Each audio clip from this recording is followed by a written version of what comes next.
Okay, let's go ahead and get started. Scott, would you like to welcome everyone? Thank you, Lindsay. Hi, everyone. I'm Scott McIntyre, the board chair for the Santa Fe Botanical Garden, and I want to thank you for taking the time today to join us for our members town hall. I'm sure you all would agree with me that we would rather be meeting in the garden, but I'm getting very used to Zoom now. I'm sure many of you are.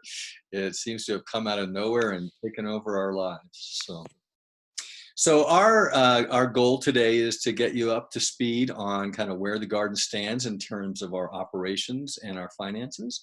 And I would say the good news is that our amazing staff, and I mean that with all my heart, they have done an incredible job of keeping the garden on mission and operating, even though the garden itself is closed. We've been working on education initiatives. Our horticulture staff is keeping the garden in good shape. Obviously, as you can imagine, I'm sure it's happening around your house and around town. Things are starting to sprout and need a lot of care. So in the operational side, things are good. On the financial side, things are not so good.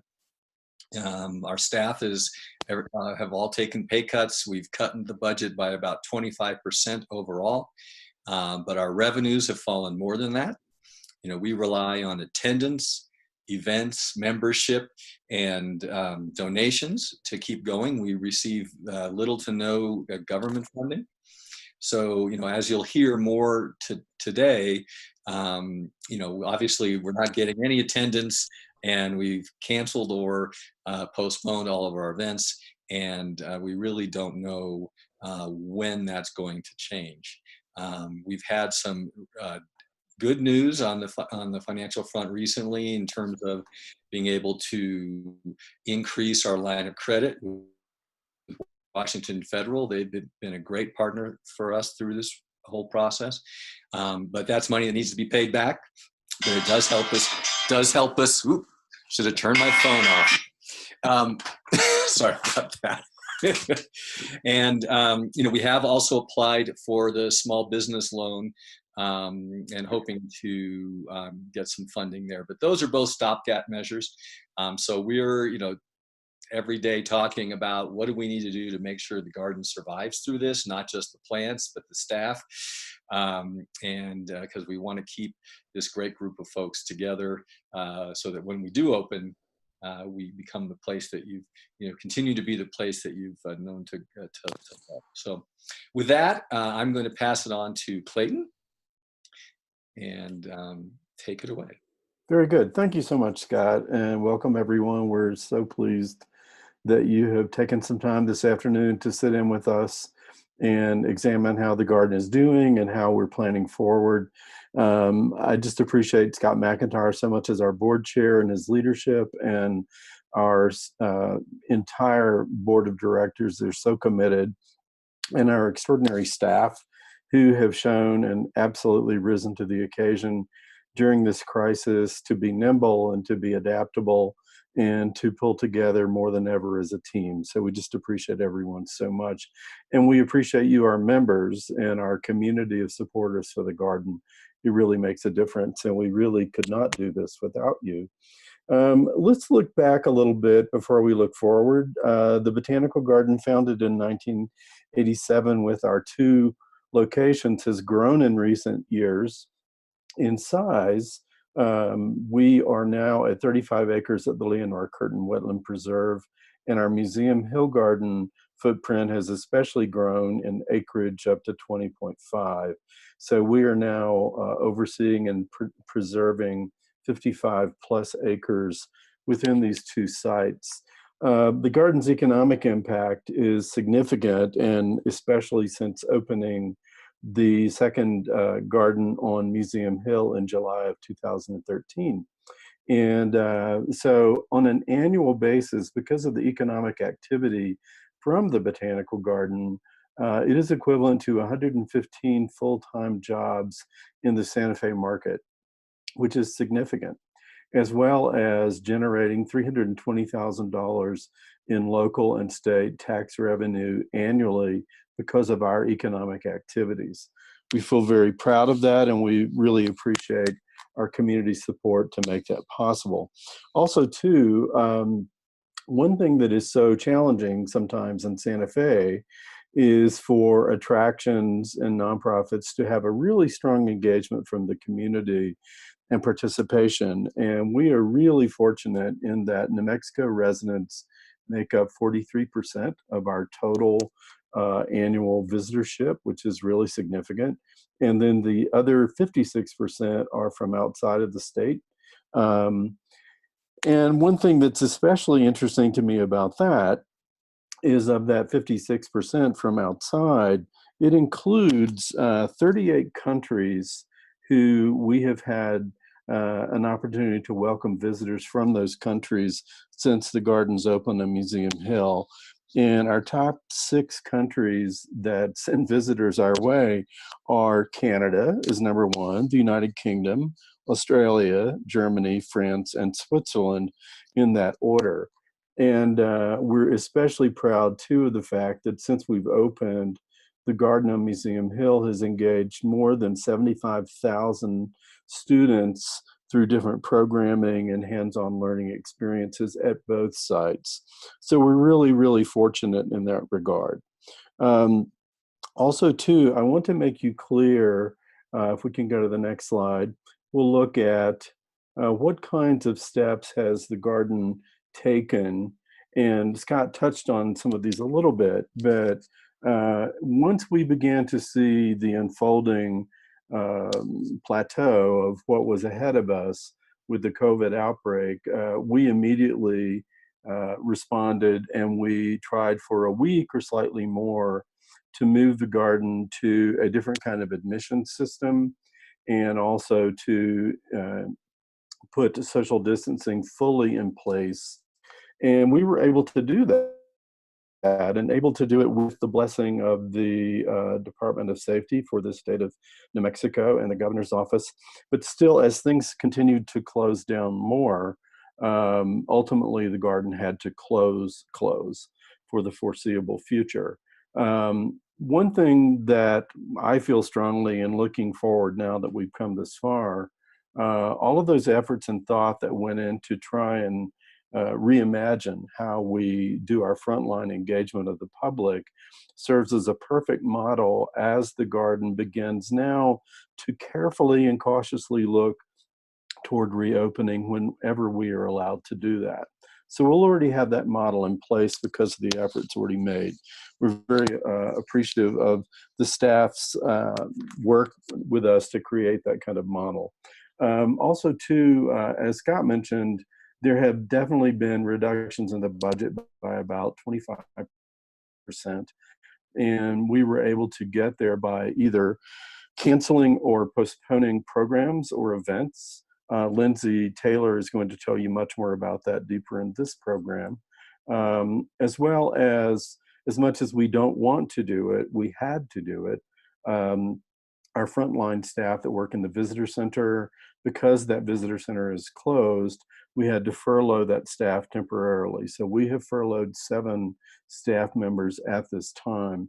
The remainder of the staff team, of which there are 11, are on reduced hours, and those range from everywhere from 25% in reduction up to 75% in reduction. That includes all of us, and we're all trying to work together to shoulder and to make this a way that we can remain viable as we move through this COVID outbreak.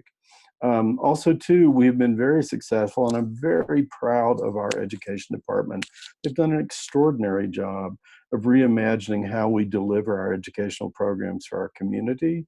I just want to thank Molly Parsons, who will be with us in a few minutes, as well as Tally Siegel and Lydia Lopez from the department.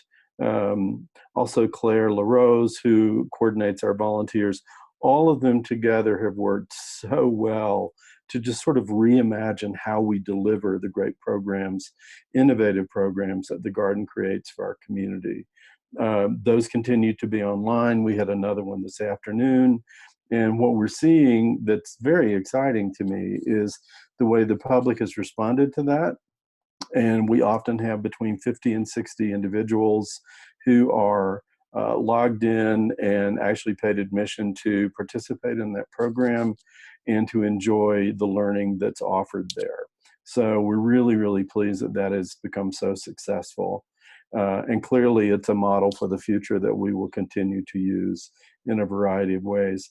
Also, too, the garden has a wonderful partnership with the schools in the Santa Fe area and beyond. And through outreach and dialogue with them, Molly Parsons and her team have created now, I think, about 500 packages or kits, education learning kits for students who are now learning from home and can't come to school. So that's just another way that we have redirected our energies and our creativity to be a partner with the school system and make sure that those important programs are still delivered in that way. So we're very, very pleased that we've been able to do that, and just a big thank you to everybody that's been so involved in making all of those changes and creative adaptations possible. At this time, I want to turn the mic, so to speak, over to Lindsay Taylor, who is our Director of Institutional Advancement. Lindsay also oversees both our fundraising and is overseeing our marketing efforts as well and membership. Lindsay, tell us more about what's going on with the things in your part of the garden. Thank you so much for joining us this evening and learning about what we've been working on for the last now month. I can't believe that our last day in the office was March 13th, and here we are, April 16th. So as we will go into more financial data later in this presentation, we saw the immediate need to raise funds, especially since so much of our revenue is tied directly to admissions and events. And already we knew, even in the beginning of March, that the major springtime events that we host would not be able to move forward. So we launched a $125,000 spring appeal. So far to date, we've raised $28,000. We're very grateful for that to come through. And we are especially grateful to announce that we have a challenge grant. A group of generous donors have gotten together and have challenged us to raise $20,000, and they will match the next $20,000 raised dollar for dollar. So if you are interested in contributing to that match, you can do that on our website, santafebotanicalgarden.org. And there are a few different places on the homepage that you're able to access that donate link. So look for the words donate now, and you should be able to follow that link to make a contribution. You will see a few different letters in your inbox related to the appeal over the next couple of months, and especially on social media as well. And I'll be keeping track of the thermometer, so to speak, and of course let everyone know how we're doing against that goal throughout the entire appeal. And we're hoping to reach that goal by the end of June. And our match, we need to raise that $20,000 by May 15th. So thank you all for contributing, and thank you for being a member. As you'll see later on, membership is a huge portion of our revenue as well. So you all are helping us make a difference. Thank you, Lindsay, so much. At this time, too, I'm going to give an update on behalf of George Jones, who could not be with us this evening. He is our Chief Operating Officer and Director of Finance, and George does an extraordinary job in managing the funding that flows through the garden and the different types of funds that we receive. This report is really in three different aspects that we're looking at, and that includes liquidity and expenditures and revenues. But let's talk first about liquidity. Prior to the COVID outbreak, the Botanical Garden was actually already in discussion with our banking partner, Washington Federal, to increase our working capital line of credit. And fortunately, that application, an extension of that line of credit, was put into play last week. And so that additional cash flow gives us more strength and nimbleness as we work through the coming weeks and months. So we really appreciate Washington Federal for all that they've done. They have been an extraordinary partner with the garden for a number of years, and we're very, very appreciative of all that they do. Also, too, the federal government's response to the COVID outbreak, which became the CARES Act that I'm sure you have all heard of at this point.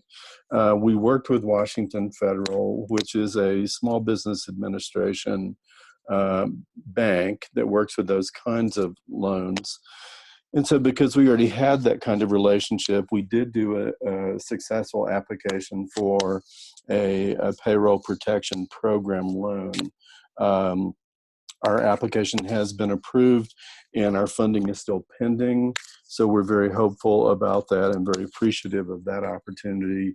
Again, that's another way that the garden is really strengthening our hand to withstand and really be sustained through the coming weeks and months. Those funds, however, please understand that even though we will be receiving funding through the PPP program, that really helps us through the end of June. So it is in no way the answer to the larger problem or challenge that we face.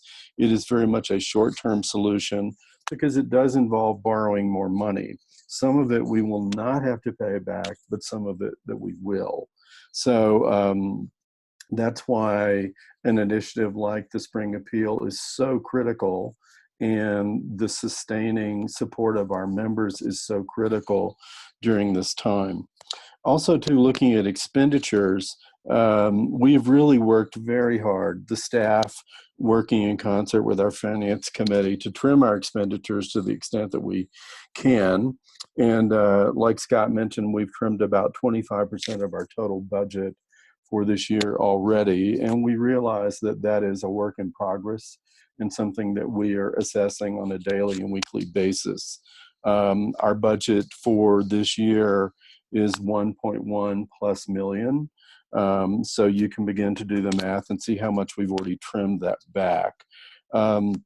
Lindsay's going to tell us more about some of the fundraisers and other programs that have been postponed already. But before we get to that, I also wanted to talk about revenue to give you a sense of, for example, the revenue streams that you see here are super important and make up our annual operating budget. This actually shows you on the screen, those percentages are how much those elements are of the total operating budget. So as you can see, grants are at 19%, admissions at 18%, and on down the line. Those are all very critical to the survival of the garden. And I can tell you, when we look at what is unfolding before us, every single one of those revenue streams are being impacted by the COVID pandemic. Certainly the one that is showing the most stability, and we would hope so, and we appreciate it so much, is our membership revenue is hanging firm so far, and we appreciate our members so very much. But certainly other areas like admissions or our shop sales or things like that are taking an enormous hit because we simply can't be open and be open for business. So what we're trying to do is continue to evaluate this, and we will, and we have a board meeting next week. We'll be having more dialogue about kind of multiple options that the staff with the finance committee are casting as we project forward with how we will respond to this year as it unfolds. Nevertheless, the importance of our members, as I mentioned, more than ever, are really, really vital. And we just appreciate our members so very much because, frankly, we would not be able to move forward without the strong support of our membership. So on the next slide, I just want you to see when we were beginning to realize the full impact and immense challenge that lay ahead for us, the senior staff, the department heads of the garden, in a lot of deep discussion and consideration, we came up with these 4 points, looking at what are the things that are the garden's essential assets and functions that we must protect, that we must preserve above all else. And we came up with 4 areas. They are the living collections at the Museum Hill Garden and the Leonore Curtin Wetland Preserve sites, because truly those are the core of the conservation that we do and the educational work with the offerings that we create for all ages that interpret those collections. Also, to our membership engagement and support is so vital, and so we value that greatly, and that is a priority to sustain that, as well as our connection with the community of Santa Fe and well beyond. So with those 4 areas being such priorities, I want us to take some time now, and so that you can hear from the staff that are in charge of those different areas and learn more about the great work that they're doing. Scott Canning is with us, I believe, who is our Director of Horticulture and Special Projects. And Scott can give us an update on things that are going on with the living collections. Yes, thanks everybody. And I really have to give a big hand to Christina Salvador and Linda Churchill. I hope you're both, I saw that Christina was involved, but they both stepped up. We kept our volunteer staff going, which is so critical to the appearance and the health of the collection, for as long as we could. But when we had to shut down for safety, we also asked our volunteers not to come in. So it meant that I spent even more time in the garden, and Lindsay Churchill stepped up in a big way, and Christina Salvador swept in, and we've been able to get all of the spring functions done, cutting back the perennial borders that you see in this photograph. We've got all the fruit trees and the orchard pruned. All the lavender is pruned. All the roses are pruned. We've done a lot of cutting back of other areas that need to be cleaned up, of course, before the new growth initiates. We got the irrigation system repaired and turned on so that we could do a little less hand watering. And we saved some money. We had a spray program, mostly using dormant oils and things to take care of our pests on our New Mexico privets and our fruit trees, and we canceled that contract, and Linda and I are both doing that spraying to save some money there. All things considered, we're not too far behind where we should be.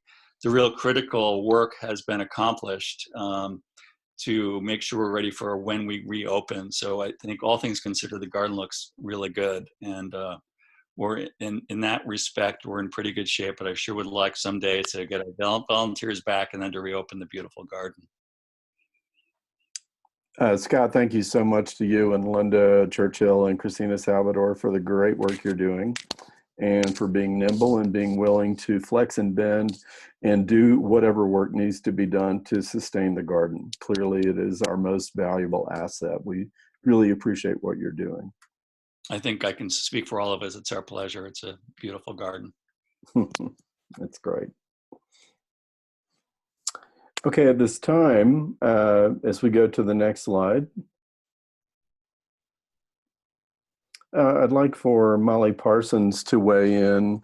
And Molly is our Director of Education and Interpretation, and share with everyone the great work that's being done there. Molly? Yeah, thanks, Clayton. And it's really great to look at our list of who's tuning in, a lot of wonderful volunteers and staff and longtime supporters. So thank you all so much for being here. I wanted first just to thank a bunch of people for everything they've done and how flexible they've been. Claire and our volunteer group have just been wonderful in finding ways of being engaged and connecting and helping one another out. Tally has been an absolute incredible innovator in terms of getting all of our materials up online.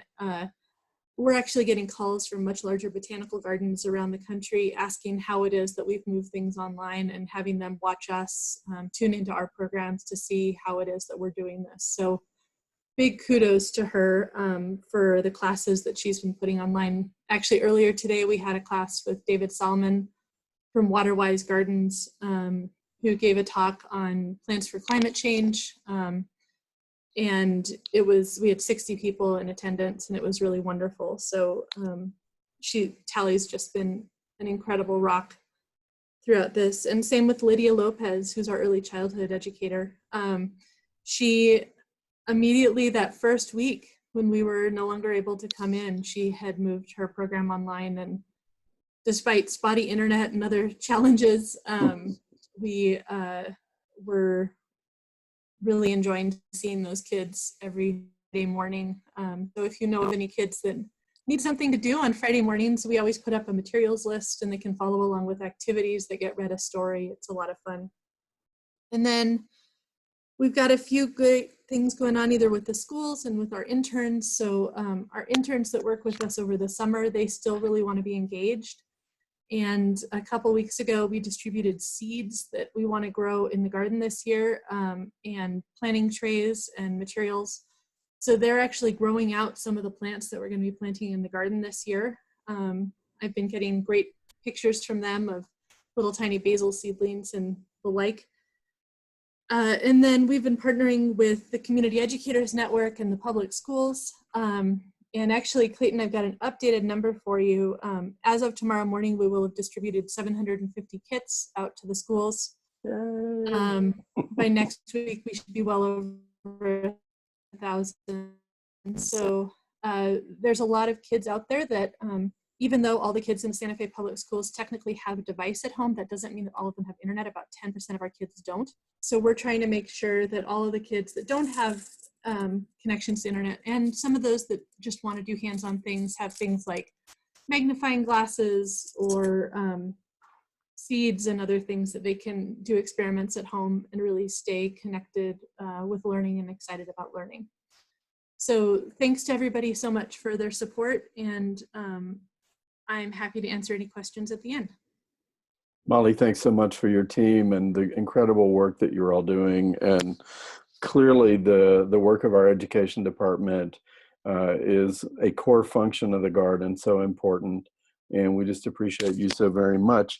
At this time, Lindsay Taylor, our Director of Institutional Advancement, is also going to share with us more information about our membership engagement and even events that will happen later as our 2020 calendar has evolved. Yes, so every single person on this call is part of our 1,600 member households and business partners. So thank you all so much. As you saw on the previous slide, you all make up 14% of our annual income, and that is huge for an organization like ours. So thank you so much. We are working really hard to also move some of our free member-only events like this one online. So our annual meeting, which is tonight, instead of the in-person annual meeting that we usually have later in the spring, we opted for a town hall meeting tonight to give you all an update on what was going on. But then we've also moved our book club meeting online, and then Nicole, our membership coordinator, and I are working towards announcing more member-only events and brainstorming what kinds of things that you all might be interested in. So of course, if you have any ideas or requests, please let us know. We also have seen a strong presence on social media. So if you haven't already started following us on Facebook or Instagram or Twitter, Pinterest, please do. You'll be able to see glimpses into the garden like this one on your screen, which Christina Salvador took last week. So Christina, as collections manager, is going to the garden every single week and sending us images of what the garden is looking like. And then we are trying to share that information out to all of you because we all miss the garden so much, and it's, you know, spring is such a beautiful time in the garden. It's such we're all very sad to not be there right now. So if you are feeling like we are, you can follow us on social media. Another thing that's new on social media, and thanks to Claire LaRose for putting this together, if you are a volunteer of the garden, we've started a new volunteer Facebook group specifically for Santa Fe Botanical Garden volunteers. And it's also an opportunity for you all to interact with one another and share what's happening in your own garden with other volunteers. So it's been really fun to connect with you all in that way. Every time we post a new image of what's going on in the garden, it sort of blows up and everybody's commenting and liking and sharing, and it's just been really fun. And I mean, it really goes without saying that the future of our garden is really dependent on a strong membership base and your continued support. So thank you so much for that. And so, as you might imagine, the remainder of the 2020 calendar is starting to look a little different.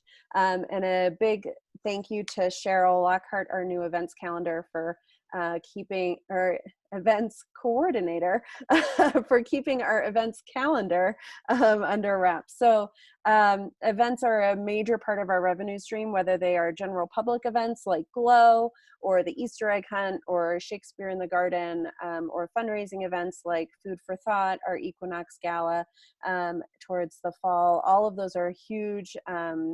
They have a huge impact on our revenue stream. And so we've already had to cancel or postpone a lot of our events this spring.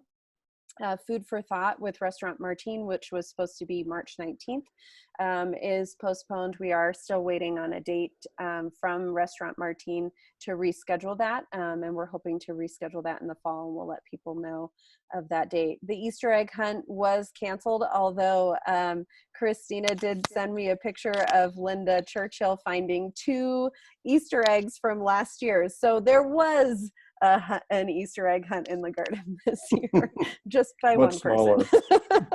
much smaller. And then Shakespeare in the Garden has tentatively been rescheduled to July 31st through August 16th. We are keeping an eye on those dates, especially since so many other major events in Santa Fe have been canceled, like the markets, and we hear that the Santa Fe Opera is considering moving their programming online. So we will be keeping an eye on that with our partners, Santa Fe Classic Theater.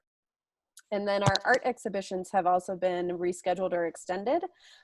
What is in the garden now, Human Nature, featuring Alan Hauser and Jonathan Herzl, is going to be in place for another year, with the exception of David Pearson's work. David Pearson does need to take his work back to his gallery this year, but we will have 2/3 of those artists represented for another year. Which means that the exhibition that was supposed to happen in 2020 will now take place in actually 2022. The art exhibition in 2021, which is a glass exhibition, had already been scheduled, so we didn't want to push that one off another year as well. And then the Wilderness Acts exhibition, which is takes place every other year down at Leonora Curtin Wetland Preserve, may be postponed. They are working on securing funding, but like so many organizations, our funding streams are all a little up in the air right now, and so they are working hard to get that done. So we'll keep you posted on that date if that should happen.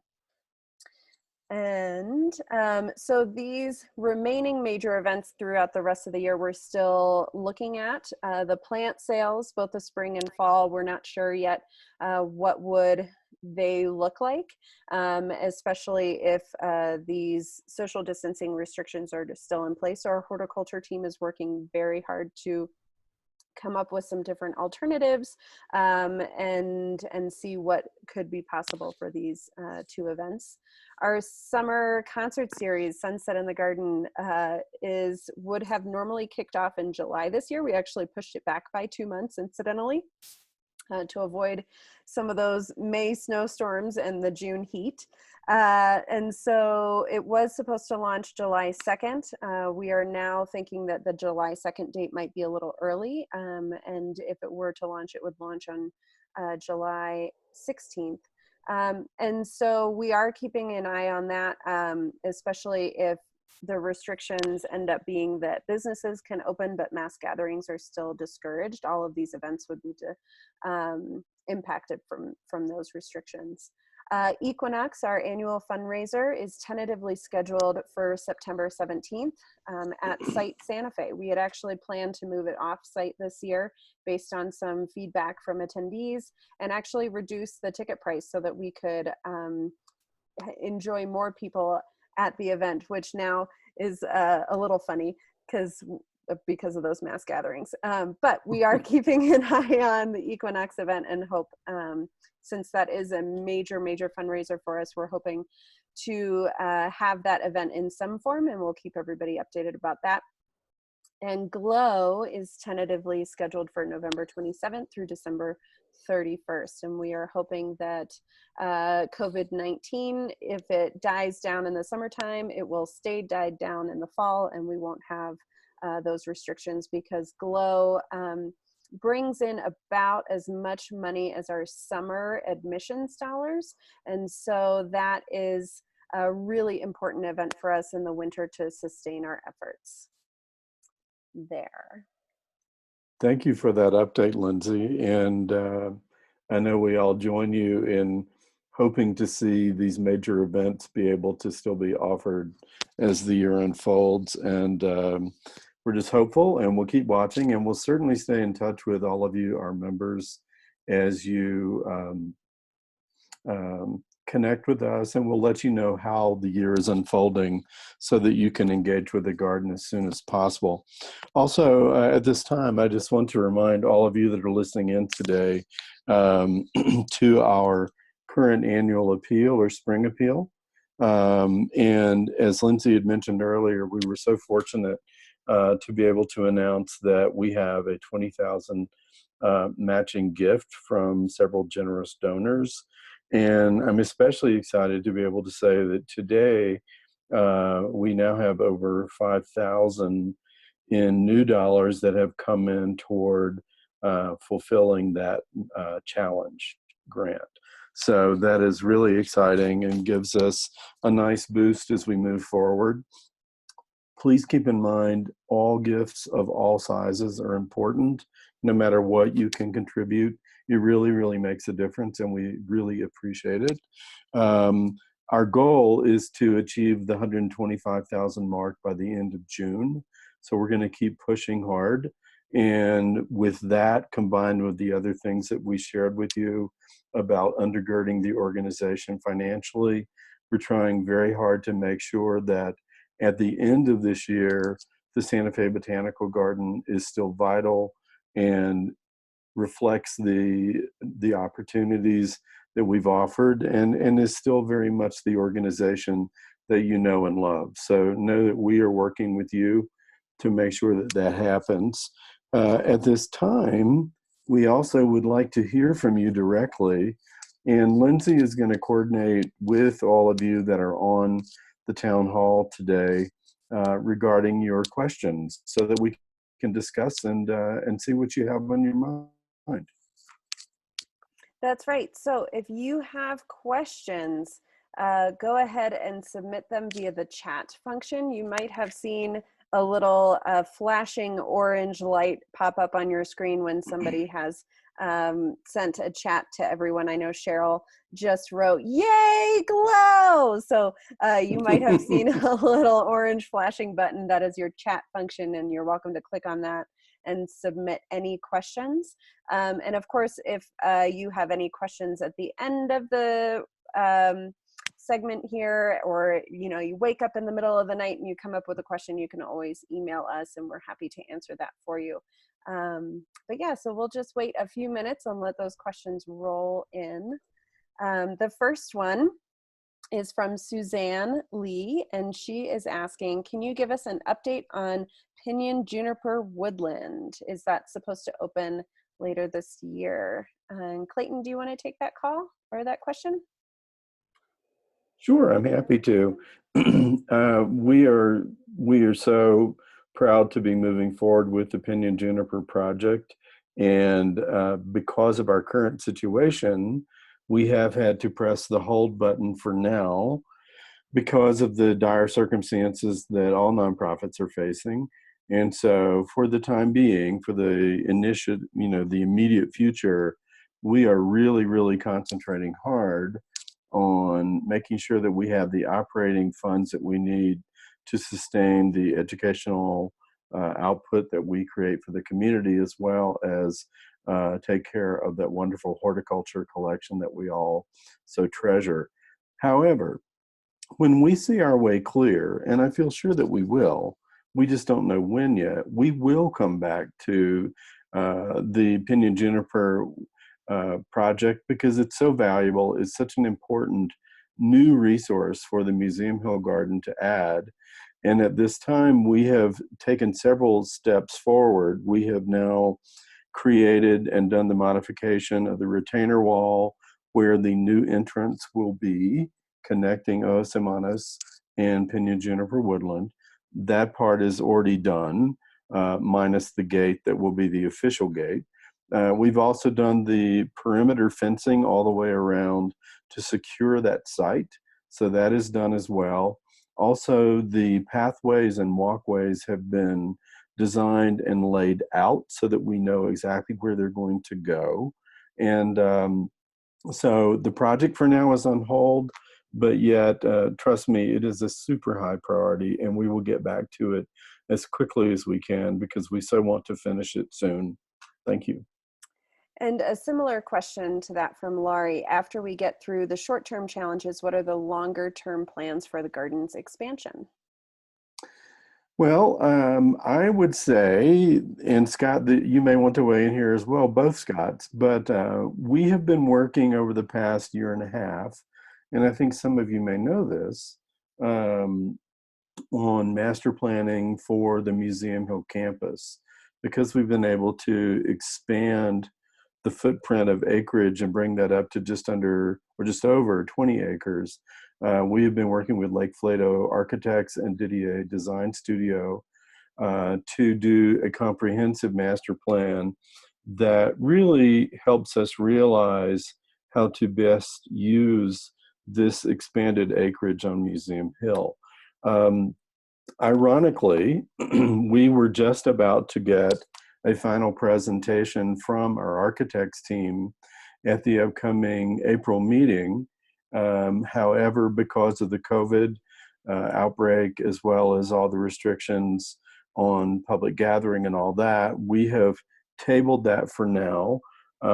So those two architectural firms are working together to finalize the development of those plans. We may be able to receive that information in June, but we just don't know yet.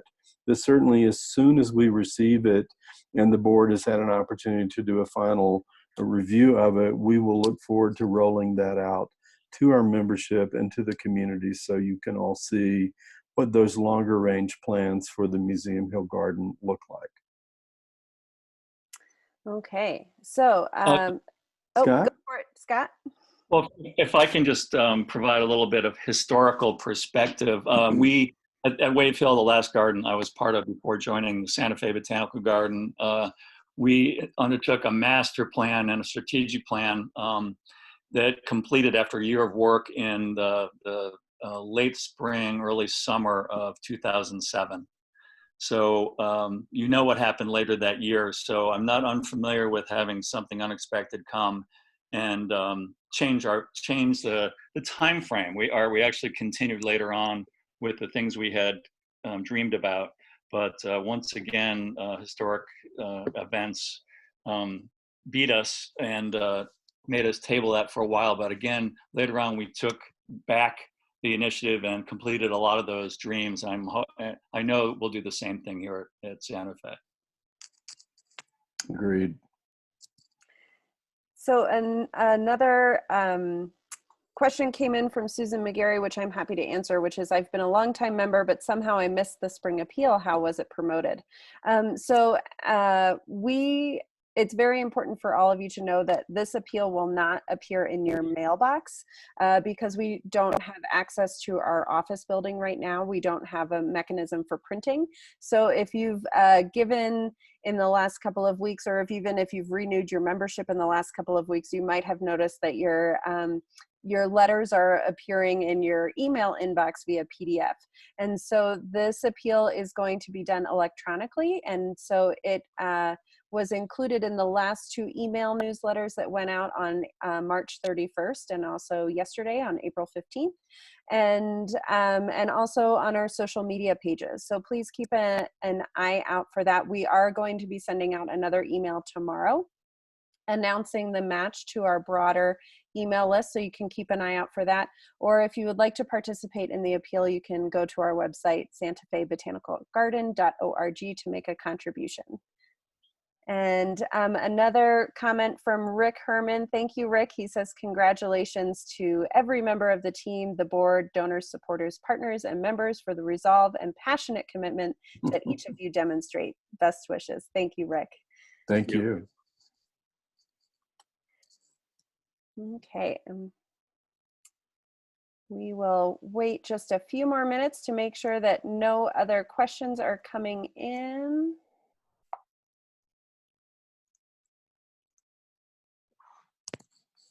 And while that is happening, while we're waiting for that, Molly, do you want to go ahead and talk about upcoming programs we have? Yeah, absolutely. So one of the ways that you all can support us, in addition to giving to this campaign that we're doing right now, is continuing to attend our classes and workshops. So we have a couple of programs coming up. At the end of the month, we've got a class on the history of figs and Chinese dates, which should be a really fun class to attend. It's by a passionate gentleman from Albuquerque who has dedicated his life to propagation of figs. Then in early May, Scott, do you want to talk a little bit about the class you're going to teach in early May? Yeah, I've always been proud of the work we've done teaching people how to grow food. Surprisingly, Santa Fe is known as being a wealthy community, but there is a large amount of food insecurity.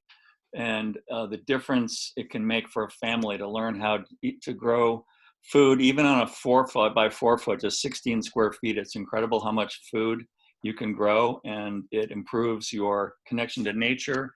Generally, your diet is better if you're a gardener, and you can share the excess with neighbors. So I'm really proud of the work we're doing that way. And I've noticed in the media, there's a huge interest in victory gardens. My seed sources, Johnny's Seed in particular, and all the other suppliers of seed have said the response has been incredible. It's been like the shortage of toilet paper. They're backlogged in 4, 5, 6, even weeks, even 2 months.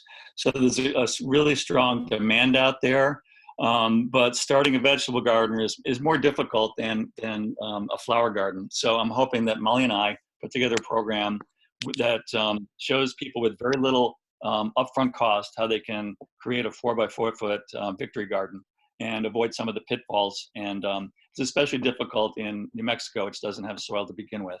So we'll show people how they can actually try to create garden soil and do this without becoming frustrated and giving up, and actually producing some food, being more healthy, being more connected to nature, and sharing with their neighbors. So tune in for that. That'll be in early May, so May 7th. So sign up for that. I think the tickets are going to be particularly hot for that class. And a comment from Suzanne and Lee in North Carolina. We are in North Carolina until we can buy a house and move, and have been really happy to be able to participate in Tracy Neal's talks online. In normal times, we would have not been able to do that. So yes, that's another positive side effect of COVID, is that we've been able to reach more people from across the country, which has been great. Yeah, nice to see you again, Suzanne and Lee. They've been really attending a lot of the classes, so it's great to serve people across the country. That's fantastic. That's great. Any other questions from any of you? We're happy. You have our full attention. We're happy to answer anything. All questions are good questions. Yeah.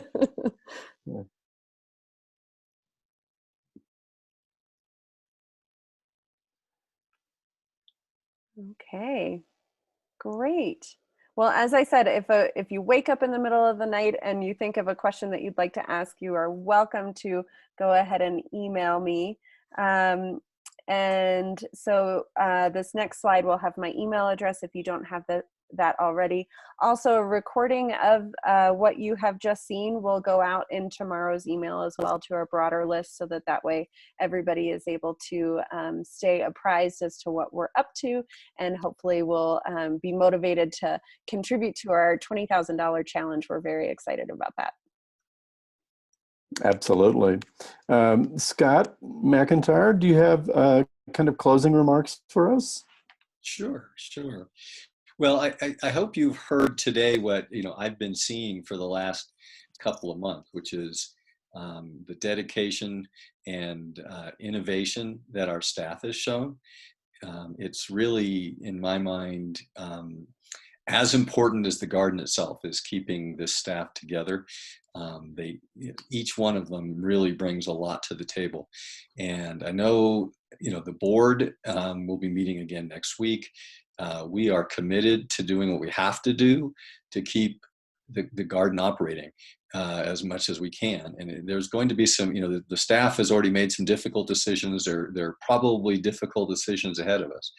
And we're going to need all of your help to get through this. And I hope that it's a difficult time for a lot of people. I know a lot of people have lost their jobs. And the stock market hasn't helped much. It's always come back a little bit. And so it's a difficult time to step up, but we really do need the help.